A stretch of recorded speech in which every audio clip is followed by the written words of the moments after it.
உங்களுக்காக இன்றைய வசனம்.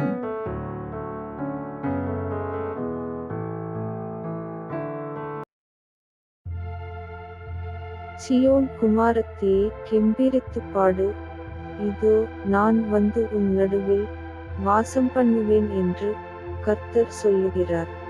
சகரியா 2ஆம் அதிகாரம் 10வது வசனம்.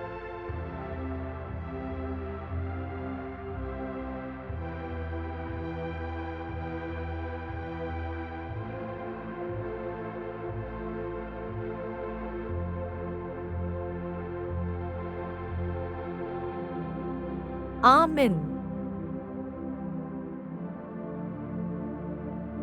Sing and rejoice, O daughter of Zion. For, lo, I come, and I will dwell in the midst of thee, saith the Lord. Zechariah chapter 2 verse 10.